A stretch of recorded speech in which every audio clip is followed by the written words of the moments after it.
Bonjour, je m'apprête à faire le signe des taureaux pour janvier 2020 en sentimental. Je prends la Sibylle pour faire cette opération ce mois-ci. Donc pour les taureaux, sentimentalement parlant, janvier 2020, qu'est-ce que cette nouvelle année vous réserve? En tout cas, qu'est-ce qu'il y a en stock? Sachant bien évidemment que pour les personnes qui auraient loupé l'info, j'ai fait l'horoscope 2020 à ma façon. Qui peut être retrouvé directement dans une des playlists que j'ai intitulée Horoscope 2020.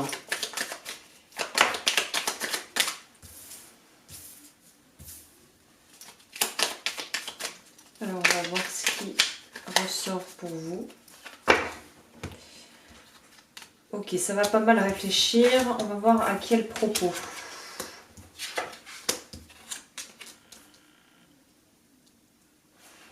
Ok, je vais commencer avec le Tao pour avoir l'énergie dans laquelle vous allez rentrer dans le mois. Donc là, vous rentrez dans le mois avec l'énergie de la modestie. Donc pour moi, c'est vraiment cette idée de gratitude.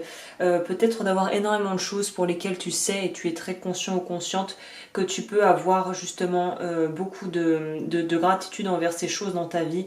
Et donc là, si on est dans le registre sentimental, je dirais que soit on a l'impression d'avoir trouvé la bonne personne si on a fait des rencontres d'ici la fin de l'année 2019 ou le début de cette année 2020, ou en tout cas si on est déjà dans des relations établies. Je sens une harmonie dans le foyer, dans la famille.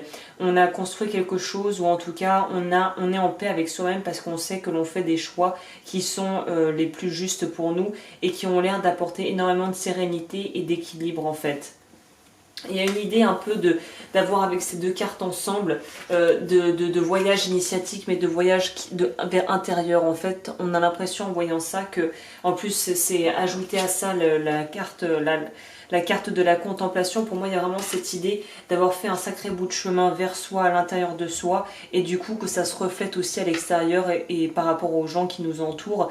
Et peut-être même que voilà, il y a des personnes qui se disent dis donc, elle est en forme en ce moment, ou elle a l'air super bien dans ses baskets, ou dans voilà, en tout cas, il y a une idée à mon avis de rayonner de par des choses qu'on a pu apprendre sur soi durant le courant de l'année 2019 et de pouvoir vraiment tirer les fruits de cet enseignement et que ça puisse aussi se réfléchir et se refléter sur les personnes autour de soi dans le domaine sentimental. Donc il y a vraiment un sacré bout de chemin qui a été accompli. Il y en a qui ont vraiment dû travailler à mon avis très dur pour pouvoir atteindre ce degré de détachement et de sérénité à l'intérieur qui a pas dû, à mon avis, ça a été un travail qui a été de longue haleine quoi, et qui n'est pas fini, qui est toujours en constante évolution. On nous parle peut-être que certains ont retrouvé la paix et apprécient peut-être même le célibat, puisque là, avec cette lignée de cartes, on voit bien qu'il y a eu un deuil qui a du mal, ou en tout cas, il y a un deuil qui a du mal à être fait par rapport à une relation qui s'est donc terminée avec quelqu'un qui avait peut-être toutes les caractéristiques que tu recherchais chez un partenaire ou une partenaire de vie, mais qui lui était attiré ou peut-être était en relation, ou en tout cas avait les yeux pour d'autres, pour quelqu'un d'autre. Donc si on s'est retrouvé dans une situation où on pensait tomber sur quelqu'un qui pouvait être vraiment fait pour nous, on va se rendre compte, on s'est peut-être rendu compte que cette personne était sur un autre chemin, ou en tout cas était peut-être amoureux de quelqu'un d'autre et que vous n'aviez pas du tout la même vision des choses. Pour d'autres, on voit que voilà, c'est vraiment des histoires qui se terminent, et en terminant ces histoires, on y retrouve sa dignité. Il y a une difficulté à lâcher. Pour d'autres personnes, il y a aussi ce sentiment peut-être de justement vouloir se redonner une chance à cette histoire et voir ce que ça va donner. Et pour certaines personnes, finalement, vouloir se donner une deuxième chance va peut-être être extrêmement bénéfique et va peut-être même pousser à vouloir aller déménager à l'étranger, ou en tout cas même partir en vacances ensemble. Enfin, il y a une idée dans les deux cas de figure là que on se soit séparés, ou finalement on se soit retrouvés et qu'on on soit présent bien ensemble parce qu'on a fait. Il y a aussi cette idée pour les personnes qui s'étaient séparées, qui vont peut-être finalement revenir ensemble. C'est parce que vous avez fait votre travail de votre côté. Chacun a dû apprendre des leçons de vie en étant seul de son côté, ou en étant peut-être avec une autre personne, et on a appris assez pour pouvoir retourner ensemble et avoir quelque chose non seulement à partager, mais aussi à pouvoir faire mûrir et à pouvoir fructifier en un sens. Donc voilà, je pense que ça va être un mois, le mois de janvier nous parle quand même d'engagement ou de désengagement pour d'autres choses dans d'autres domaines, mais quelle que soit la résultante, on voit bien qu'il y a des messages qui ne sont peut-être pas encore tout à fait compris, tout à fait assimilés, et on a l'humilité de se rendre compte qu'on n'a peut-être pas toutes les cartes en main pour prendre les meilleures décisions qui soient en ce qui concerne les questions du cœur. Il y a des gens qui vont se remettre ensemble, il y a des gens avec qui, pour qui ça va se terminer, et ça va se terminer, mais on va avoir beaucoup de mal à lâcher prise, même si au fond on sait que c'est la meilleure chose à faire et que après par la suite on pourra débloquer autre chose.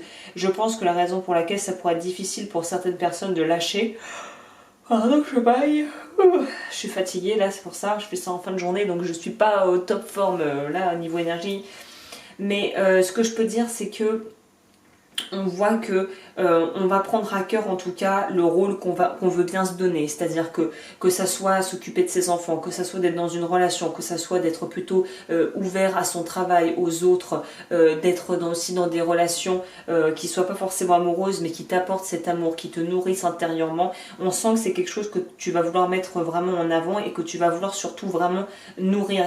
Je sais pas pourquoi j'arrête pas de dire nourrir, donc il y a vraiment pour moi oui, un besoin de pouvoir donner et recevoir de l'amour et être dans quelque chose qui n'est pas forcément en rapport forcément avec une relation de couple. Ouais, la maison. Récupérer déjà soi, et la maison c'est quand même ce qu'il y a dedans, c'est le foyer, ou ça peut aussi représenter le travail ah tu vois pas, c'est pour ça. J'ai pris au pif j'aime bien faire parfois ça, prendre au pif dans le paquet pour voir ce qui sort là. On nous parle de la maison, donc à mon avis la maison peut être donc à plusieurs niveaux, ça peut être un établissement professionnel, ça peut être ta maison vraiment concrètement, ou ça peut être aussi ta maison intérieure, c'est-à-dire ton corps et ton esprit. Donc là on sent bien qu'il y a il y a une remise en mouvement d'énergie de quelque chose sur le plan sentimental qui va te permettre de vraiment être beaucoup plus en paix avec toi-même. C'est ça qui ressort pour moi du tirage, c'est même s'il peut y avoir des larmes, même si ça peut être difficile, même si la phase de deuil va être un petit peu comme un escalier en colimaçon où vraiment voilà ça monte mais ça peut redescendre aussi vite, mais il y a quand même une idée d'être à sa place, en tout cas d'avoir trouvé le chemin qu'on a envie de suivre. Qu'est-ce que nous dit l'oracle de Gaïa pour les taureaux pour donc c'est le mois de janvier? Il va me sortir la consultante, non. Être sur la bonne voie, ben voilà, c'est ce que je disais. Je pense que ça sera un très joli moyen de clore le tirage. Je vais peut-être prendre le message de guérison, ça fait un moment, tiens. Une magnifique carte de Mario Duguay. Mais avant ça, donc voilà, on nous dit être sur la bonne voie, ouais, c'est ça, c'est être sur ses rails, trouver sa voie, quoi. On est à un carrefour de la vie sur le plan affectif, il y a des opportunités à saisir et nous ne devons pas les rater ou les gâcher, c'est le train de la dernière chance. Nous nous sommes engagés dans une voie qui peut nous conduire vers la lumière et vers l'ouverture à certaines connaissances, ça c'est sur le plan spirituel, et le message de cette carte c'est prendre une nouvelle voie afin d'aller dans une direction bien définie, c'est bien, mais encore faut-il savoir si c'est la bonne. Mais moi je pense que pour beaucoup d'entre vous, vous avez déjà la réponse à vos questions, vous savez déjà pourquoi certaines choses se sont arrêtées, doivent s'arrêter ou peuvent commencer. Alors pour les taureaux, est-ce qu'on prend peut-être pas autant. Créer sa vie, on va rester sur ça. On est sur le chakra sacré, orange, chakra sacré, je ressens. J'ai le pouvoir de créer ma vie par une attitude constructive. Je crée le meilleur pour mon âme. Je crois fermement que je peux transformer et améliorer ma vie en transformant chaque pensée en action, chaque pensée en pensée et action positive. J'agis à l'image de Dieu et je fais naître la lumière dans ma vie. Donc oui, je pense que pour beaucoup de taureaux, on est dans une phase, on consolide sa vie sur tous les plans et voilà, l'aspect sentimental n'échappe pas à la règle. On est dans une véritable évolution, transformation et on veut poser d'autres bases. J'ai l'impression qu'il y en a beaucoup qui ont fait des erreurs par les passés et qui ne veulent plus reproduire ces erreurs et qui vont vraiment tout faire pour faire autrement. Donc voilà, bah écoute, j'espère que ce tirage aura pu t'éclairer. Si tu souhaites me contacter, tout est juste en dessous dans la barre d'infos pour avoir voilà, mes coordonnées et tout ça. Et je te souhaite un très beau mois de janvier.